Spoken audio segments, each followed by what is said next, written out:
पुस्तक महाक्रांति का शंखनाद। लेखक पंडित श्री राम शर्मा आचार्य। मनुष्य का चरित्र, विचार और आचार दोनों से मिलकर बनता है।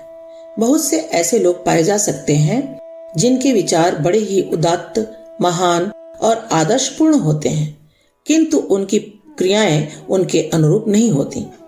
विचार पवित्र हों और कर्म अपावन, तो यह सच्चरित्रता नहीं हुई। इसी प्रकार ऊपर से बड़े आदर्शवादी किंतु भीतर कलुषपूर्ण विचारधारा रहे तो ऐसे लोगों को भी चरित्रवान नहीं माना जाएगा। वास्तव में चरित्रवान वही होता है जो विचार और आचार दोनों को समान रूप से उच्च और पुनीत रखकर चलता है। अखंड ज्योति 1969 मई। गायत्री परिवार की छत्र छाया में वरिष्ठों का समुदाय एकत्रित हुआ है। उसकी जिम्मेदारी हजारों गुनी अधिक है। वह भी समय रहते चेतने में उपेक्षा दिखाए तो समझना चाहिए कि आशा का टिमटिमाता दीपक भी बुझ गया। इस विषम वेला में वरिष्ठ परिजनों को यह फैसला कर ही लेना है कि सत् प्रवृत्तियों को अपने जीवन में धारण कर विचार क्रांति अभियान के लिए आदर्श बनना है या दुष्प्रवृत्तियों छल प्रपंच में ही फंसे रहना है। आप समझदार लोग ही समय रहते चेतने में उपेक्षा दिखाएंगे तो हमें बहुत कष्ट होगा। अखंड ज्योति 1984 अप्रैल। हमारी उनसे प्रार्थना है जो जागरूक हैं। जो सोए हुए हैं उनसे हम क्या कह सकते हैं। जागरूक लोगों से कहना चाहते हैं कि फिर ऐसा कोई समय नहीं आएगा जिसमें आपको औलाद या धन से वंचित रहना पड़े, परंतु अभी इस जन्म में इन दोनों की बाबत न सोचें। यह मानकर चलें कि इस समय भगवान का काम करने के लिए आपकी नितांत आवश्यकता है। सबसे बड़ा भाग्यशाली भी वही है जिसे भगवान के कार्य में हाथ बटाने का अवसर मिल सके। अखंड ज्योति 1980। महापुरुषों का यह प्रधान सद्गुण है कि वे अपने जीवनोद्देश्य से कभी डिगते नहीं।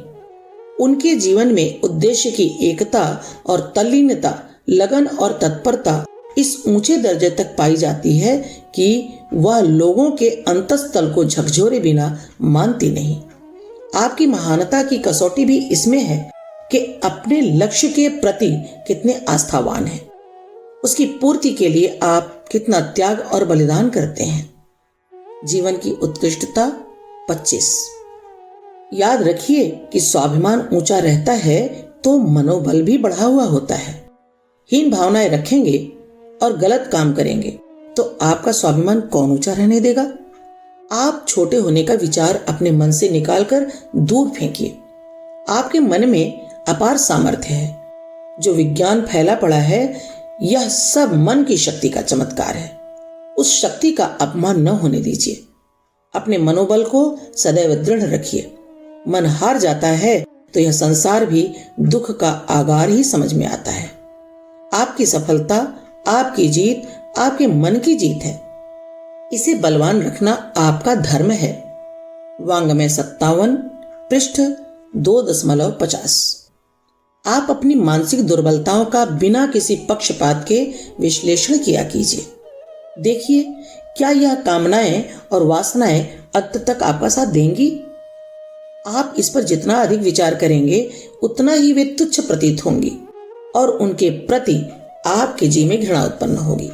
मानसिक दुर्बलताएं रुकेंगी तो आंतरिक शक्तियों का प्रस्फुरण तीव्र होगा।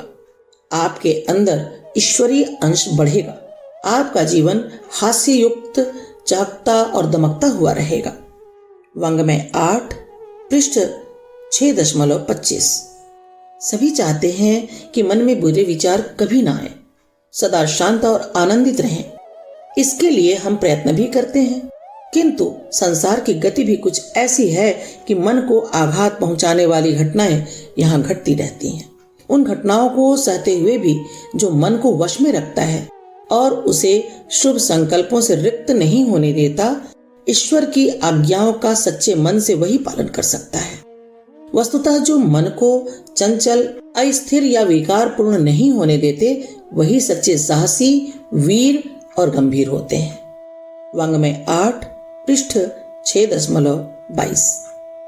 अध्यात्म का, मानवीय प्रगति का प्रथम सोपान है साहस। साहस भी वह जो उत्कृष्टता एवं आदर्शवादिता के लिए प्रयुक्त किया जा सके।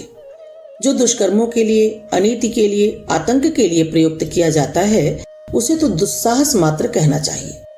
सत्साहस वह है जो अनौचित्य एवं अविवेक के सामने सिर झुकाने से इनकार कर दे और बड़ी से बड़ी हानि होने का खतरा उठाकर भी सन्मार्ग पर दृढ़तापूर्वक आरूढ़ बना रहे। वांग्मय 66 पृष्ठ 4.70। लेखों और भाषणों का युग अब बीत गया।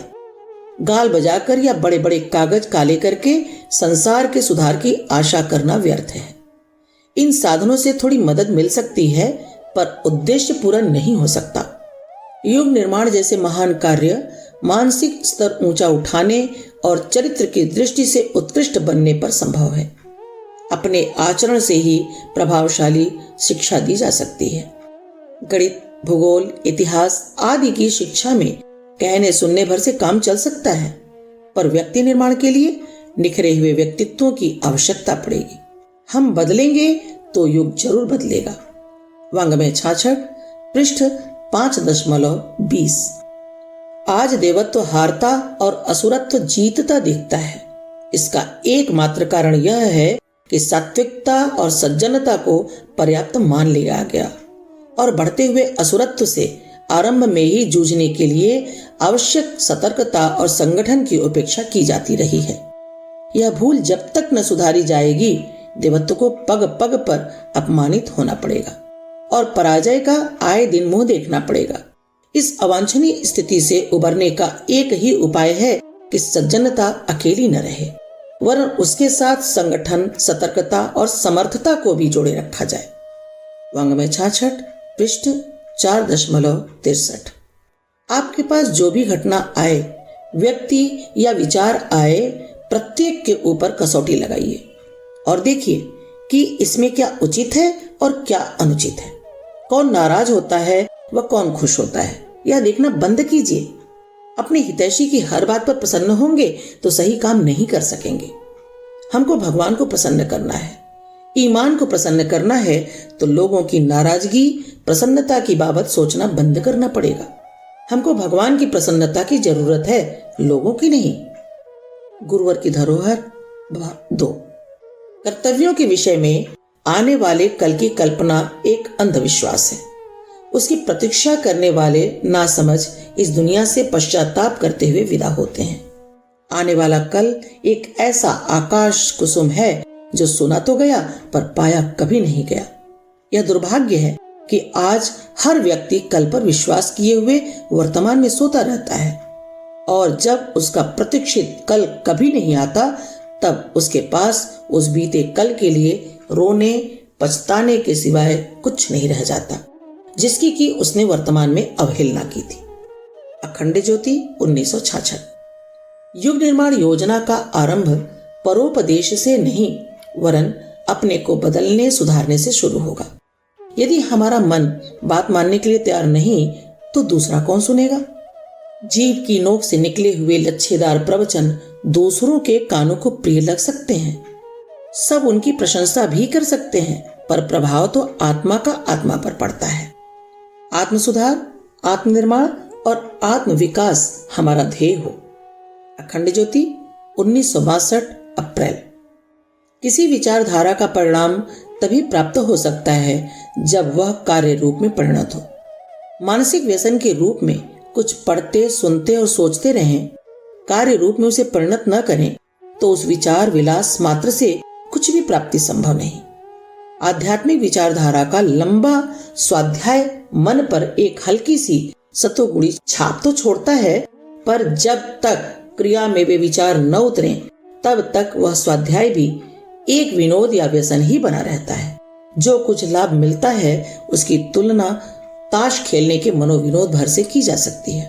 अखंड ज्योति 1962 अप्रैल। विचार आपसे कहते हैं, हमें मन के जेल खाने में ही घोंटकर मत मारिए, वरन शरीर के कार्यों द्वारा जगत में आने दीजिए।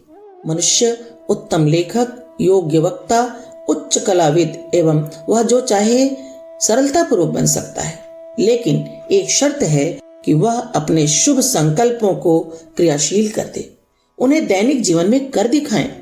जो कुछ सोचता विचारता है उसे परिश्रम द्वारा, प्रयत्न द्वारा, अपनी सामर्थ्य द्वारा साक्ष्य का रूप प्रदान करें।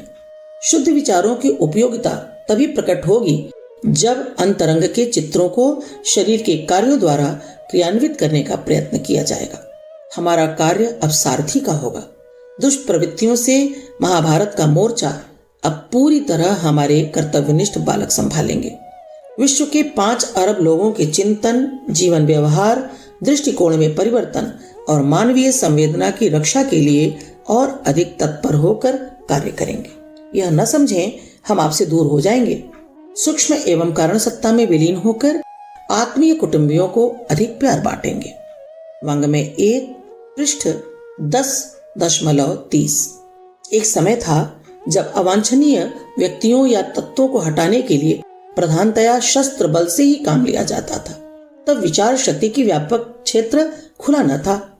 यातायात के साधन, शिक्षा, साहित्य, ध्वनि विस्तारक यंत्र, प्रेस आदि की सुविधाएं उन दिनों न थीं और बहुसंख्य जनता को एक दिशा में सोचने, कुछ करने या संगठित करने के लिए उपयुक्त साधन भी न थे।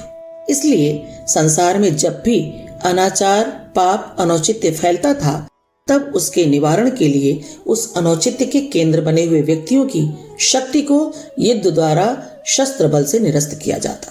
प्राचीन काल में युग परिवर्तन की यही भूमिका रही है।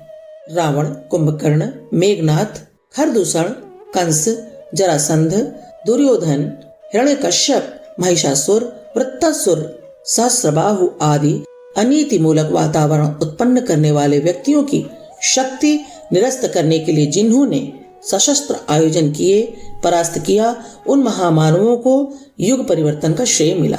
उन्हें अवतार, देवदूत आदि के सम्मानों से सम्मानित किया गया। भगवान राम, भगवान कृष्ण, भगवान परशुराम, भगवान नृसिंह आदि को इसी संदर्भ में सम्मान पूर्वक पूजा सराहा जाता है।